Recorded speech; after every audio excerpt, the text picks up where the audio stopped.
Raphaële Xenidis. Everybody will agree that you are the expert on discrimination, equality, and algorithmic biases. Your research focuses on European discrimination and equality law. Assistant professor and researcher in European law at Sciences Po, you were awarded a Marie Curie Fellowship, thanks to which you explored, as a postdoctoral researcher, problems of algorithmic discrimination, bias in automated decision-making systems. Discrimination law fulfills many different social functions. The court uses those norms in a very technical manner in order to bridge different layers of European law. But sometimes the court also uses non-discrimination law almost as a diplomatic instrument, if I may. Algorithmic proxy discrimination could be captured under the indirect discrimination framework. I think it's an incomplete statement. This is actually not a technical choice. It's a normative choice. We know that those systems are biased. Therefore, we can raise a presumption of algorithmic bias. We should not be looking at bias per se.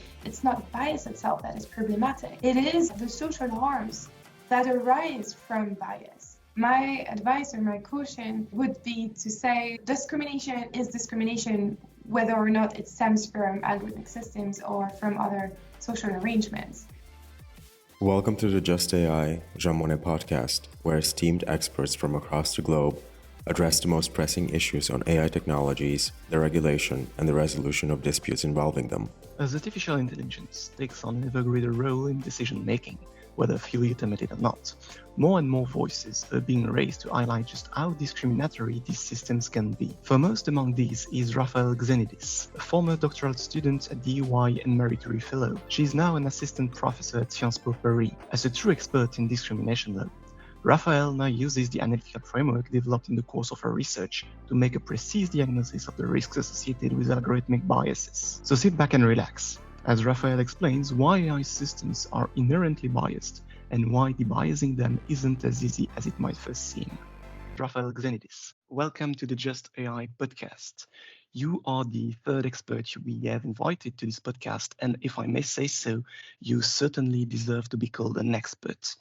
You are an assistant professor and researcher in European law at Sciences Po. Currently, your research focuses on European discrimination and equality law. During your Ph.D, you have worked on the issues of intersectionality and intersectional discrimination. You were awarded a Marie Curie Fellowship, thanks to which you explored, as a postdoctoral researcher, problems of algorithmic discrimination, bias in automated decision-making systems, and data-driven inequality. You were trained as a political scientist and as a lawyer. You hold, as I said, a PhD in law from the European University Institute, located in the lovely and warmer Tuscany. You received a master's degree from Sciences Po Lille in France, from the Westphalian Wilhelm University, which I think is now known as the University of Münster in Germany, and from the School of Advanced International Studies at Johns Hopkins University in Italy. You also hold the LLM in Comparative European International Laws from the European University Institute, and you have also been a Fulbright Schumann visiting researcher at Columbia Law School in New York.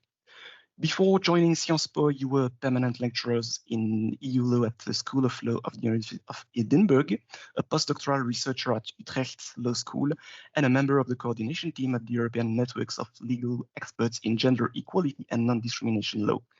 Last and definitely not the least, you're also a global research fellow at iCourts at the University of Copenhagen. In light of your background, I think everybody will agree that you are the expert on discrimination, equality, and algorithmic biases. And this is why we at the Jean Monnet Center of Excellence Just AI are particularly pleased to welcome you today. So thank you for taking the time to talk with us. I am personally looking forward to starting the discussion. So if you don't mind, and without further ado, I propose we get started. And you may know that we usually begin the Just AI podcast by asking the experts to introduce themselves. So I would like to ask you, what are the reasons that drove you to focus on discrimination and equality law in general? And if there was one or several pivotal moments that tipped you over the edge into algorithmic discrimination? Thank you so much, Jérôme, for the very kind and warm introduction. I'm very, very happy to be part of this podcast. And to be able to talk about this with you today. I would say that the drive to research non-discrimination law came during my master's. And as very often, he was an inspiring professor who drove me onto this path. A women professor who held a course on human rights, and she was focusing especially on critical studies and social justice in her course. And she was also very supporting of younger women. And I think it's that solidarity that really encouraged me to go into research. And discrimination law in particular interested me after the studies in social and political science. I wanted to explore the legality, the legal side of things. And that's why I chose to focus on that. And then, the turn to AI and algorithmic discrimination came sort of almost naturally, because there was, these emerging new technologies that people were starting to talk about. And I was thinking, what if machines could discriminate? So this is how I took that turn. But as you said, I started by focusing on intersectionality and critical studies in discrimination law. Okay, nice. So really a twofold scope of researches. I propose to divide this interview in two parts. The first part was focus on discrimination, general consideration on discrimination, and then to move on the artificial intelligence perspective, if you agree. Sure. If so, then in one of your publications, one that was published in the Common Market Law Review, you outlined the three main functions of EU non-discrimination law, that is socialization, integrity, and calibration. Can you give us a general comment on how you understand those functions and maybe talk about the trends you identified in ECG's case law that allowed you to taxonomize, quote unquote, the functions of EU non-discrimination law in such a way? Yeah, this publication arose from a sort of puzzle that I observed when I read the case law. So to write this piece, I read a very large amount of cases, and I thought, the analysis tend to focus on, say, disability law, gender equality law, race equality law, etc. So many of those analyses are extremely good, but they are somehow siloed. And I thought, can we sort of unearth a transversal rationale in the ways the Court of Justice approaches the notion of discrimination in its case law? And this was extremely difficult. And I think those analyses have something to say about how the court approaches, race discrimination, gender discrimination. These are definitely approached in different ways. But I wanted to try and think about commonalities beyond those protected grounds. And this led me to think that discrimination law fulfills many different social functions. It's a tool for, redistribution. It's a tool for social recognition. It's a tool that really allows solving many different social conflicts. And so I thought about it in a way. In this article, I'm saying, this is a polysemous notion or a polysemous legal instrument. And beyond that, I started to realize that the court has also used discrimination norms, not in a social manner, not to solve social conflicts, but also to solve legal conflicts. So these I call integrity and calibration, because sometimes, the court uses those norms in a very technical manner in order to bridge different layers of European law. Say, for example, constitutional law with the Charter of Fundamental Rights, and the secondary law framework, the norms that are much more detailed, thanks to the directive. But sometimes the court also uses non-discrimination law almost as a diplomatic instrument, if I may, looking at the case law of the the European Court of Human Rights, and using those discrimination norms in order to bridge those two bodies of jurisprudence, so to say. And you can see that, for example, if you look at the case law on religious discrimination, especially the case law on headscarves. And that's what I argue in this article. So sometimes the court uses non-discrimination norms in a very technical legal sense, and sometimes more as a tool for socialization. And there I argue, along many others, that non-discrimination will fulfill forms of transnational socialization function in which people, by participating in the European market, so to say, either in the labor market or in other forms of that market, achieve a form of socialization and build social interactions with each other. This seems to me, the model of socialization that is put forward by European discrimination law. And this is why you call the anti-discrimination law a polysemy, right? Because Absolutely. of its history. Okay.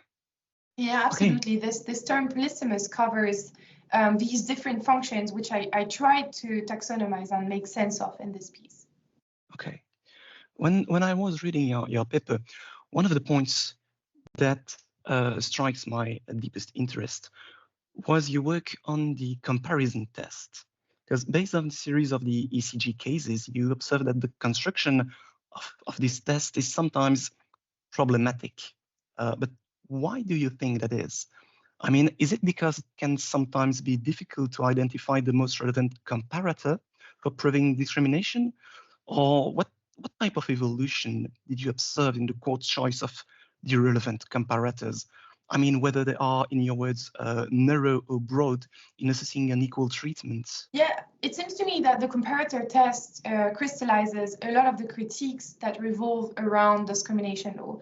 And this has been said for a very, very long time. So if you look at the scholarship of Peter Western, for example, he's saying that, excuse me, the comparator, makes discrimination law tautological in a way. Because what the function of the comparator is to indicate which level of equality is desirable in society by designating a group that serves as a benchmark for how much distribution or how much recognition the alleged victim of discrimination should get, and to assess the disadvantage. And following that, there have been a lot of other critiques. For example, Sandra Fredman, who argues that this comparator test provides for a very assimilationist model of equality, in which an equality claim is conditioned by your ability as a potential victim to make yourself alike, to be like the dominant group. And sometimes it's just not possible. Minority rights are there to secure a right to difference. And there are other critiques, of course. So, for example, intersectionality. Scholars have long criticized the comparator test, saying, very often it creates a legal subject, it enacts a legal subject that is very much single axis, so to say. So it might be that, the comparator test focuses on women, but which women are we talking about? Very often those are otherwise privileged women. And so the comparator that the comparator test creates is very often erases other dimensions of disadvantage. And that's the critique of intersectionality scholars. I'm thinking of Yola Solanke, for example, Kimberly Crenshaw in the US space. So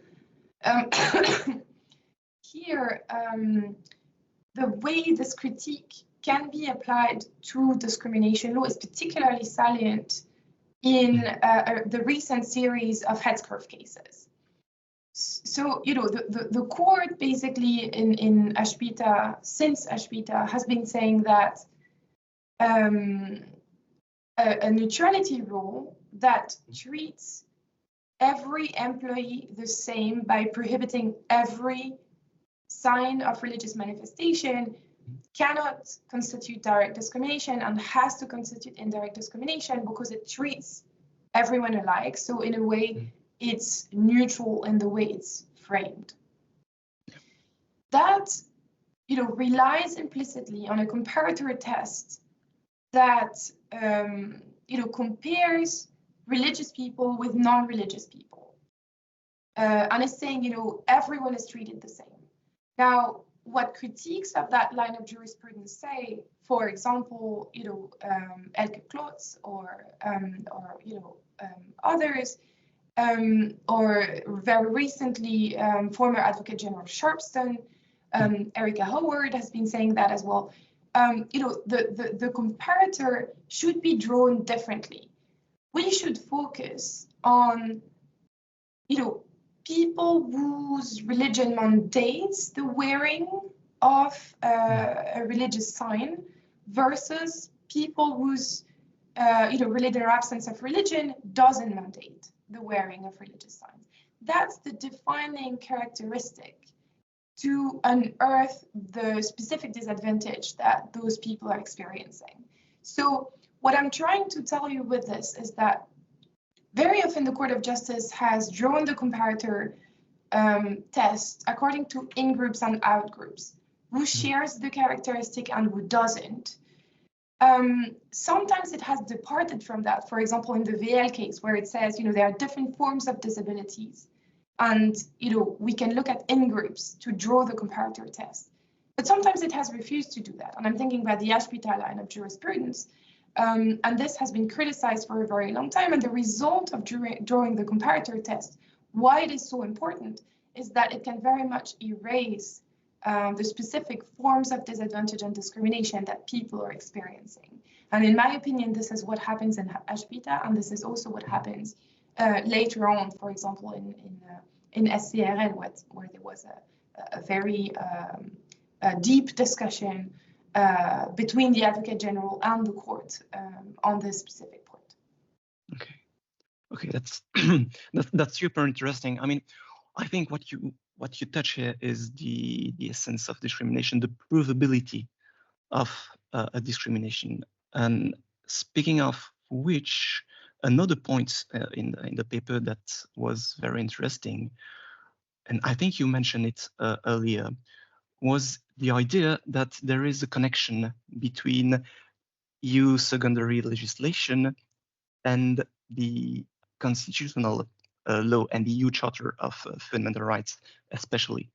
So if I have understood your paper right, that bridge is bidirectional, right? So sometimes it is the, sometimes it is the Charter that plays a crucial role in filling gaps concerning the scope of, let's say, directive and its limited enforceability in horizontal disputes. And sometimes, on the other hand, that bridge is used the other way around. I mean, sometimes it is secondary law that is used to address the regulatory gaps by leveraging the analytical framework crafted by the ECJ within secondary law to interpret constitutional norms. So in light of this, I'd like to ask you, what are the trends in the ECJ's case law in the separate or joint reference to EU secondary and primary law on discrimination, of course? Yeah, what I argue in this piece is indeed that there's a sort of bidirectional relationship between the Charter and secondary law in terms of discrimination. So sometimes you see the court relying on the Charter in order to bypass certain limitations of directives, for example, as you mentioned, on horizontal direct effects.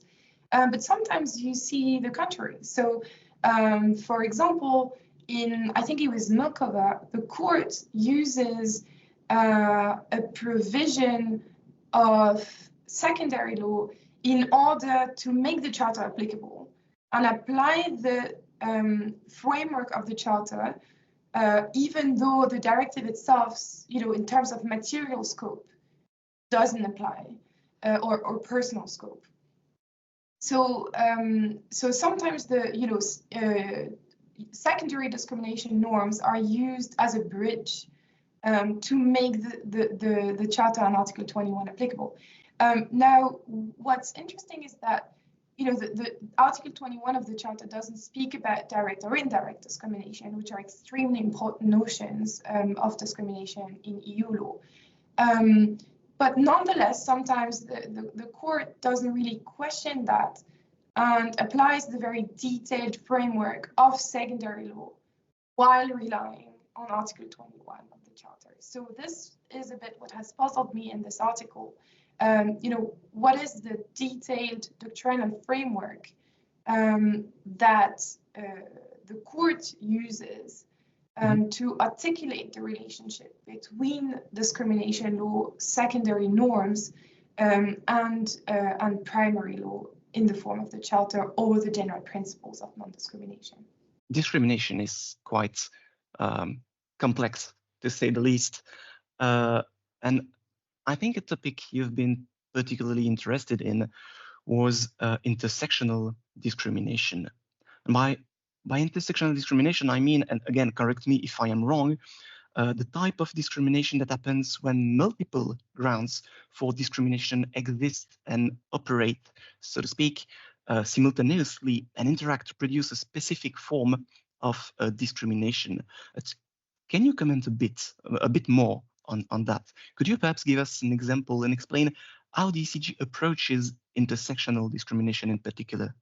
Yes, of course. So intersectional discrimination scholars argue that the discriminational framework is a single axis framework in the sense that it forces you as a potential victim of discrimination to articulate your claim according to categories of disadvantage, axes of disadvantage, or you can think about it as vectors of inequality, so to say. So thinking of disability, for example, thinking of sexual orientation, thinking of race, etc. This is constraining because a lot of the times it forces applicants to simplify the experience of discrimination and disadvantage that they experience to make it intelligible to the law.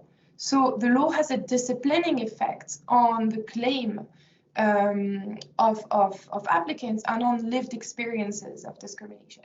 Very often that doesn't reflect the reality.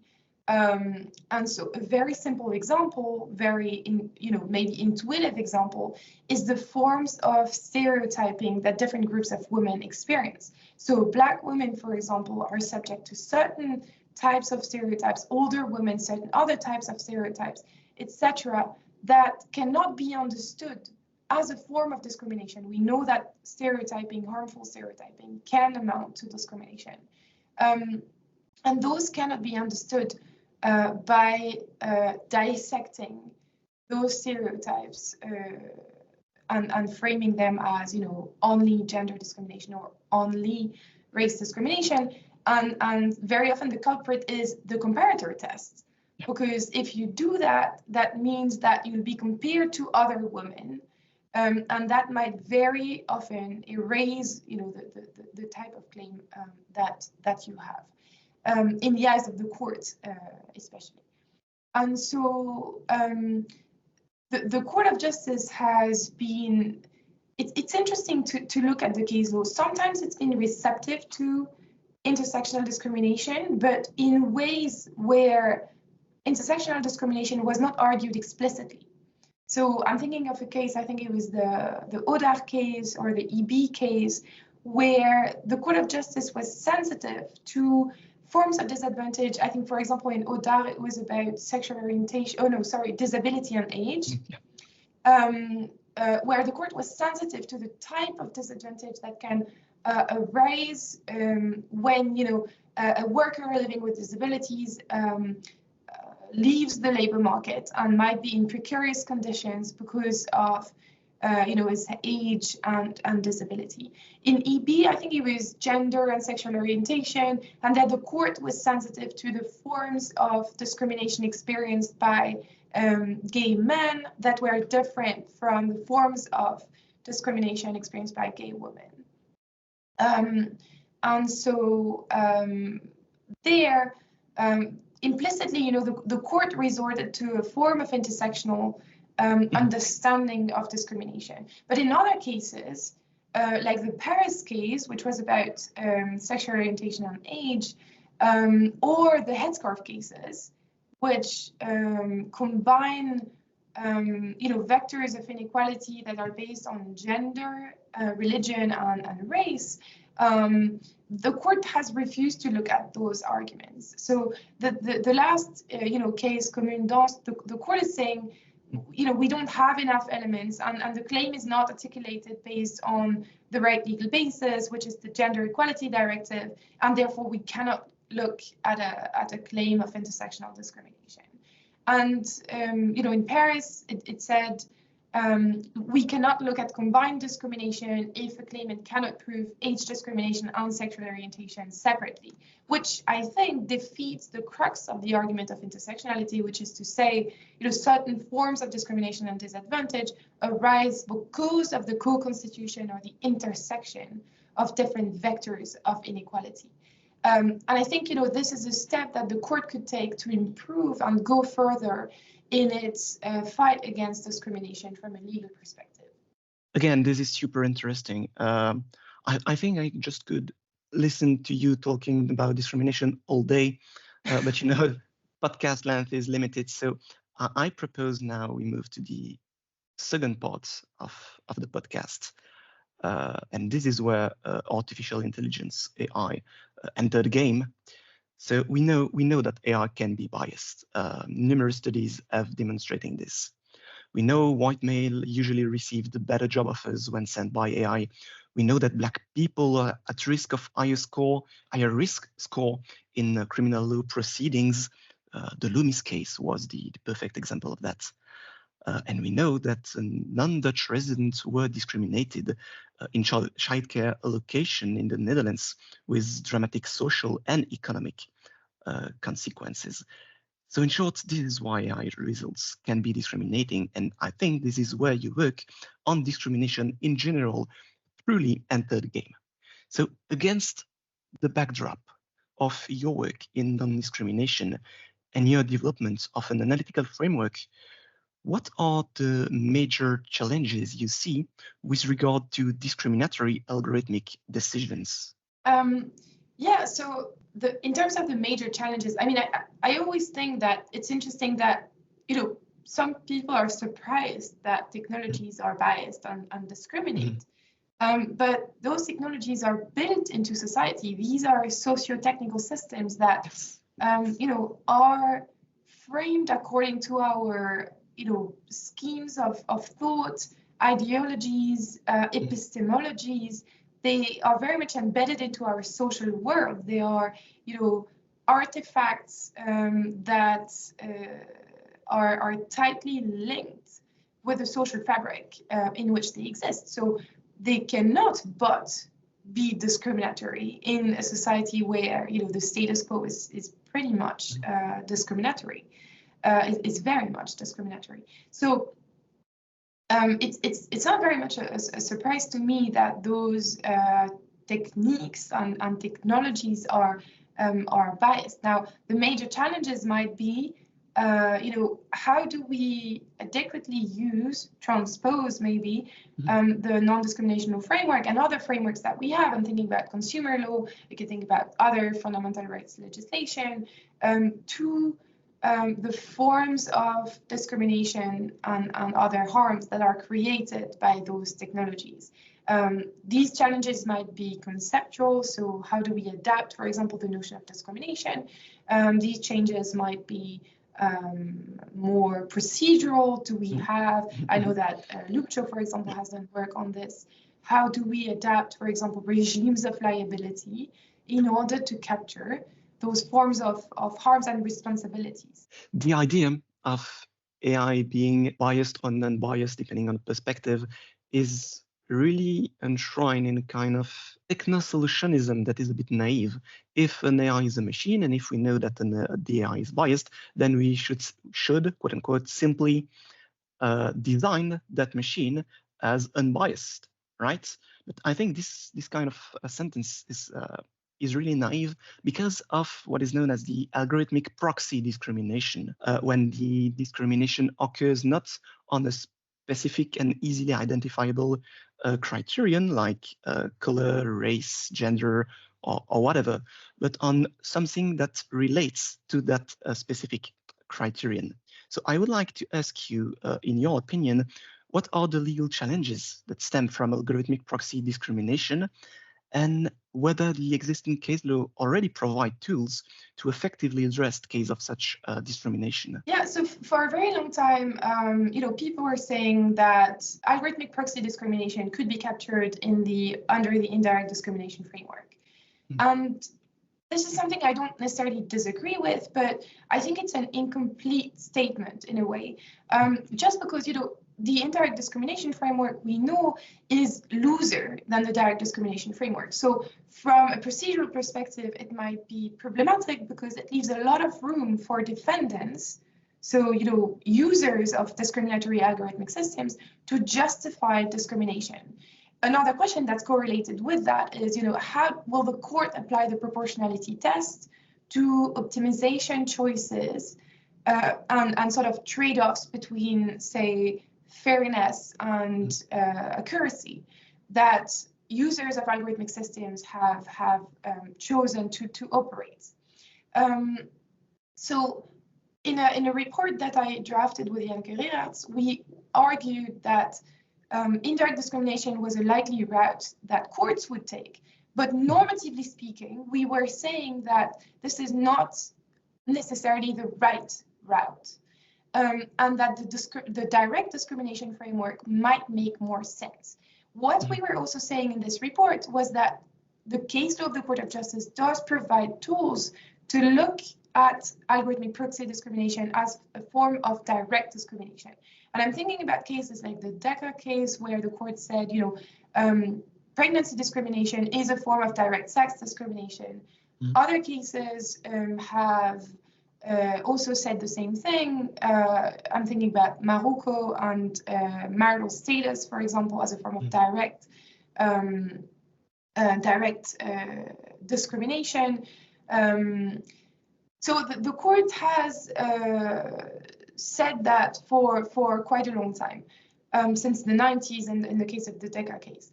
But the problem here is, is the question of how close a proxy has to be in order for the court to conceive of it as a form of direct discrimination.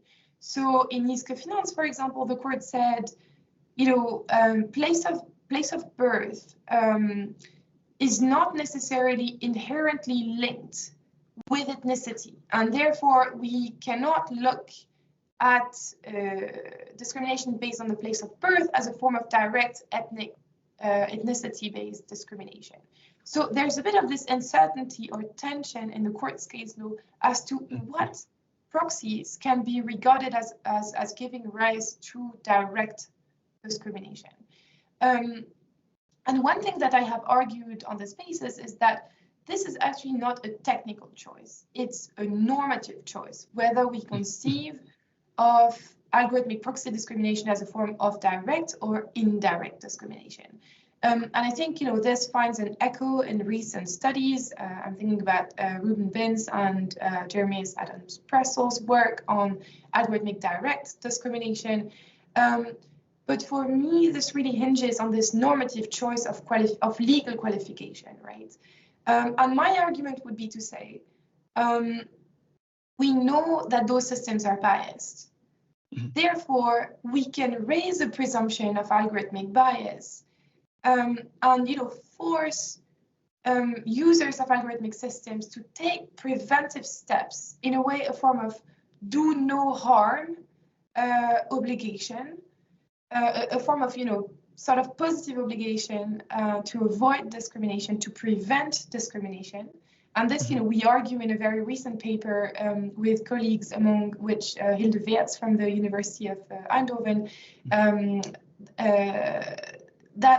this could be an avenue that policymakers could take in order to prevent algorithmic discrimination from happening. And so, this foreseeability of algorithmic bias could trigger such a presumption of algorithmic bias.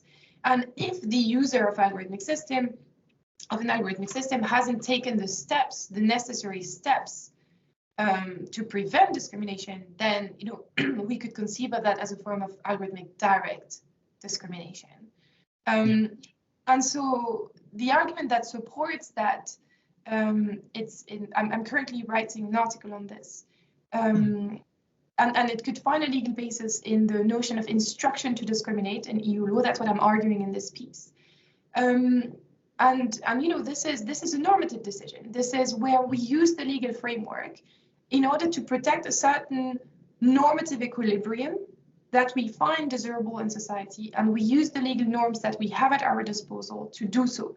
There are certainly other ways. You could think about legal reform, for example, but this is one way where discrimination law could be utilized in order to effectively combat algorithmic discrimination. I really like the assertion you made, being that this is the normative choice of legal qualification, and I think I can't agree more with you than right now. And this is fun because I'd like to ask you, how should substantive non-discrimination law adapt so that AI biases can be better detected? But I think you already provided the answer to that question in just what you said. And something very interesting also is that you propose not substantive modification of non-discrimination law, but more modification at the procedural stage, introducing new presumption of discrimination to help prove and debate in court the discrimination. Did I understood you correctly?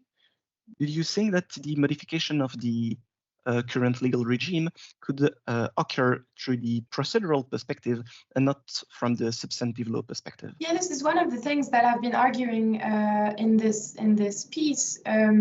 That this notion of instruction to discriminate could in fact raise such a presumption of algorithmic bias, and the effectiveness of that hinges on prevention, really, on moving the obligation not to discriminate ex ante by forcing users of algorithmic systems who, you have to say, benefit from those systems, sometimes make profits from those systems, if we're thinking about private users, to test their systems, to maybe audit their systems, so that to a reasonable extent, the forms of bias that we know occur the most, there's a lot of research on this, have been avoided ex ante. And of course, this is a circular obligation. It's not a one-off, because of the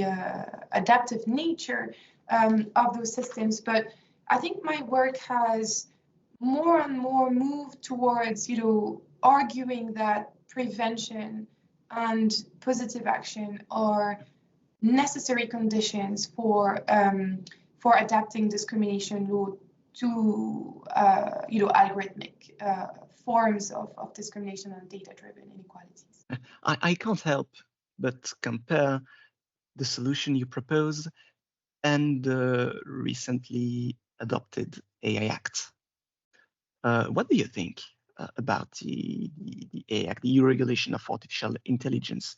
Do you believe that following the traditional product safety logic is sufficient to deal with cases of algorithmic discrimination?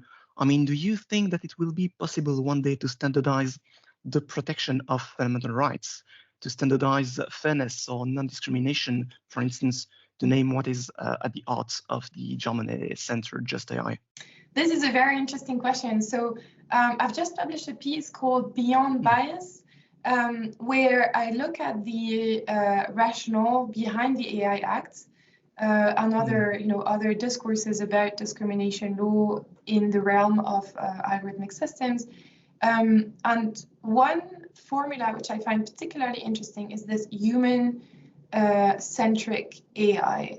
And to me, that is a sort of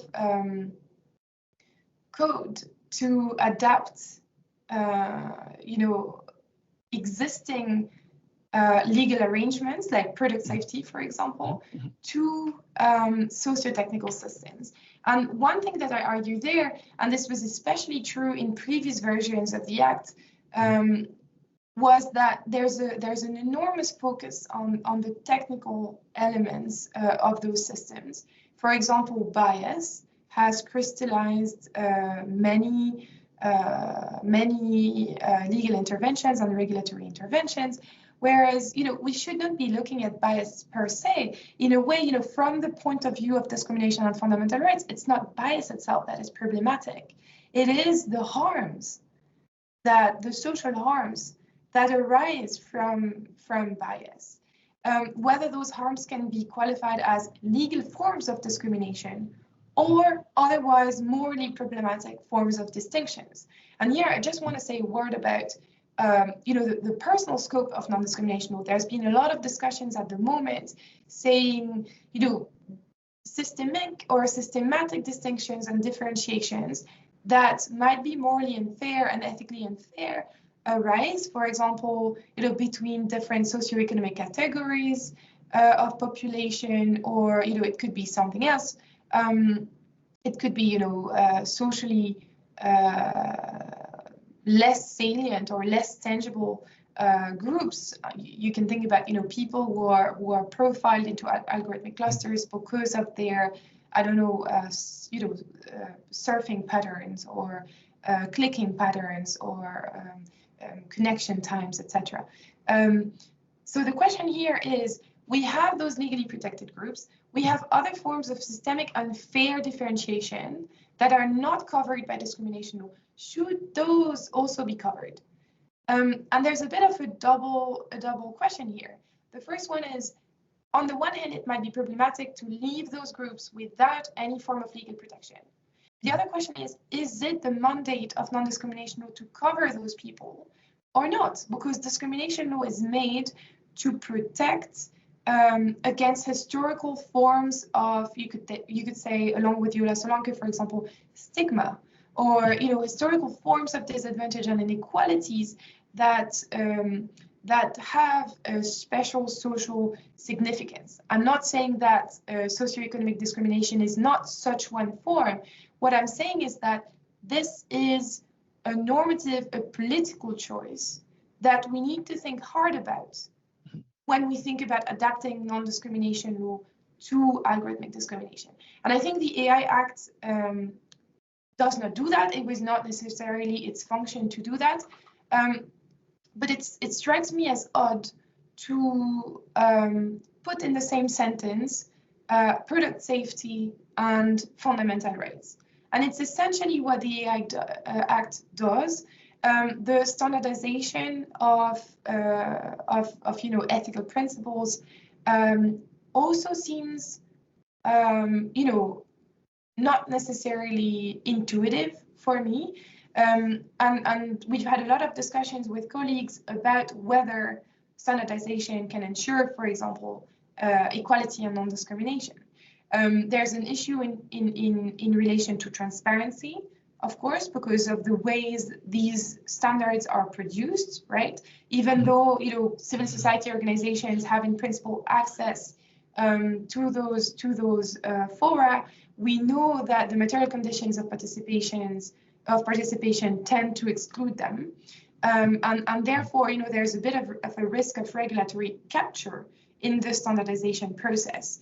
There's also a role for academics, I think, in unpacking those standards and offering critique as to what forms, what normative arrangements those standards provide for.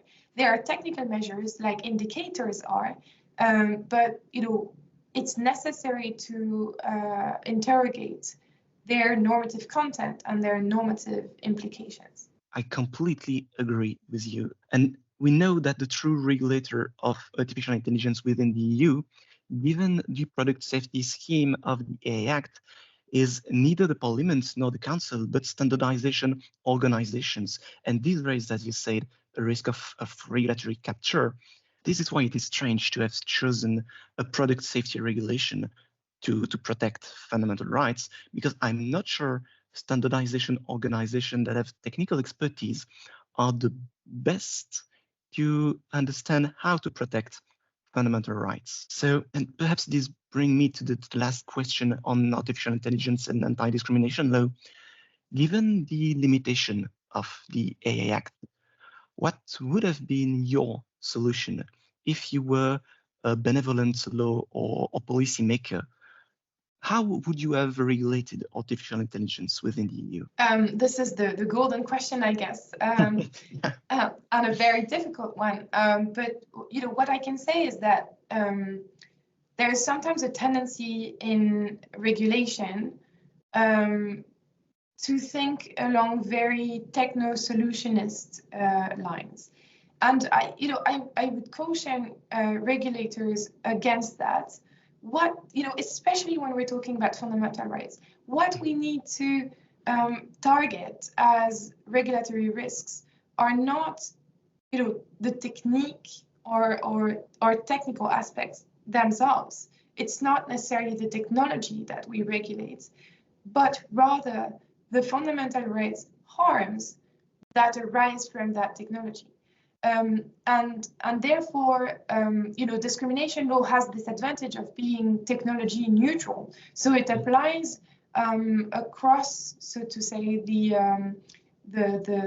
analog digital boundary. Now, what I'm going to say is not very original. I think that the approach needs to be holistic. And I think that what discrimination lawyers have been saying for decades applies and continues to apply very saliently to artificial intelligence. Namely, to make discrimination more effective, we need positive action. This is not necessarily only a legal solution. That's also a solution that goes through education, funding, other forms of social regulation. We need prevention, we need enforcement, we need awareness, we need capacity building.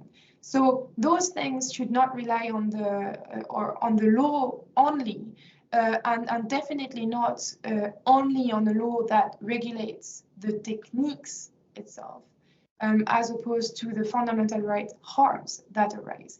One more thing that I can say here is that scholars have been saying that the risk-based approach taken by the AI Act is not necessarily compatible with the fundamental rights approach of the Court of Justice. And I'm thinking about the Charter, for example, that says, breaches of fundamental rights can only be justified if the essence of those fundamental rights is not undermined, and if the limitation is anchored in law and in the public interest. So that's a very different test than the form of risk mitigation and risk minimization that the AI Act provides for. And I'm just wondering, genuinely wondering how those two forms of regulation are going to cohabit and to coexist.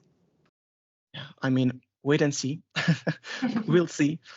I'm not personally very optimistic regarding the future of the AI Act, but let's see. Hopefully, some regulators will listen to your advice in this podcast. We are already near the end of this podcast, and to conclude, I'd like to ask you two questions. The first is, if you were to address an audience of experts and non-experts, what would you caution them against? What would be your advice regarding algorithmic discrimination? As I said, I think we need to avoid too much techno-optimism or too much techno-solutionism, and we need to focus on the social dimensions of those systems. So my advice or my caution, if I'm in the position to make one, would be to say,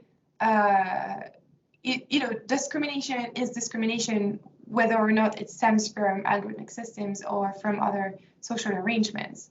And it's a social priority, I think, a political priority for regulators in the sense that regulators should be addressing, but not only regulators, policymakers should be addressing the issue of inequality in society.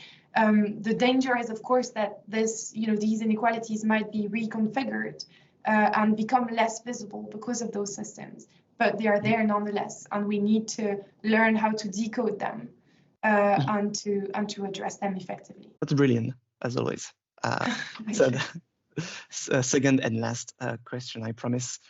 How do you see scholarship evolved on the very important and much debated issue of AI discrimination, what would be your message to PhD candidates or students that ambition to start a PhD in the field of algorithmic discrimination? What would be your message? Yeah, that's a very interesting question, and I'm very happy that I get to maybe enter a discussion with future PhD students and candidates on this. I would say interdisciplinarity, because the way I see the field evolving is that legal scholars are more and more partnering with people outside their disciplinary boundaries to write on the subject. So may it be, computer scientists. I was talking about my colleague Hilde Wertz earlier, who's, an AI engineer. So I think that this type of approaches are extremely useful because, we lawyers do not have to understand every technical aspect of those systems. It's not our role, and we have something to say about those systems independently of technical expertise. But there's also a strength in partnering with technical experts who understand